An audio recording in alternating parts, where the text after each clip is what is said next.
Divided by x into ln x dx dx জিনিসটা বোঝাচ্ছে যে আমি x এর সাপেক্ষে ইন্টিগ্রেট করব। সো আমি সবার প্রথমে যে কাজটা করব সেটা হলো যে আমি ln x কে u দিয়ে সাবস্টিটিউট করব যাতে যাতে আমার ইন্টিগ্রেশনটা করতে সুবিধা হয়। সো এই সাইডে আমি রাফ আকারে লিখলে u, I repeat once again, let u equals to ln x. So x এর সাপেক্ষে যদি ডিফারেন্সিয়েট করি du divided by dx equals to 1 divided by x. তার মানে dx by du, which means that 1 divided by x এর reciprocal হবে, যেটা বোঝাচ্ছে তারপর x. So dx জিনিসটা কি? dx জিনিসটা হলো যে আমি u কে যখন ইকুয়াল টু সাইডের এই সাইডে নিয়ে যাব তখন du টা আমার নিউমারেটর সাইডে চলে যাবে। So dx equals to x into du। আচ্ছা, dx এর মান আমি বের করে ফেলেছি x into du। তার মানে আমি এখানে ইন্টিগ্রেশন সাইন দিলাম 1 divided by x। এখন ln x জিনিসটা কি? ln x জিনিসটা হলো আমার u। সো ln x কে আমি u দিয়ে সাবস্টিটিউট করলাম।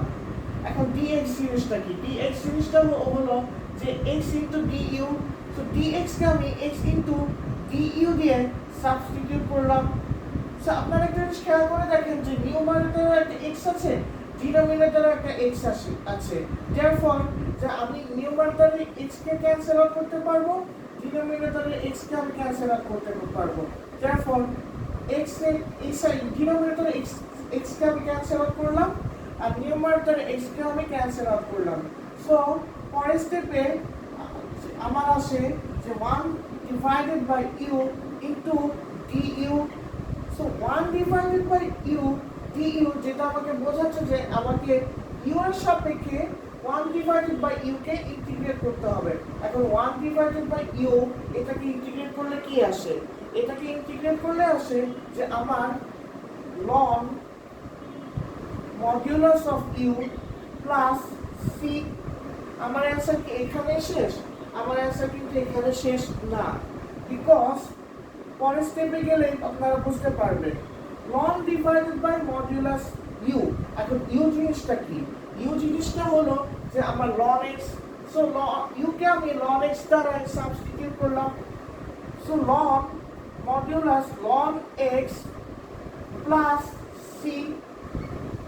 So therefore my conclusion stands that 1 divided by x into ln x into dx এবং dx বোঝাচ্ছে যে আমি x এর সাপেক্ষে ইন্টিগ্রেট করলে my final answer comes ln modulus ln x plus c.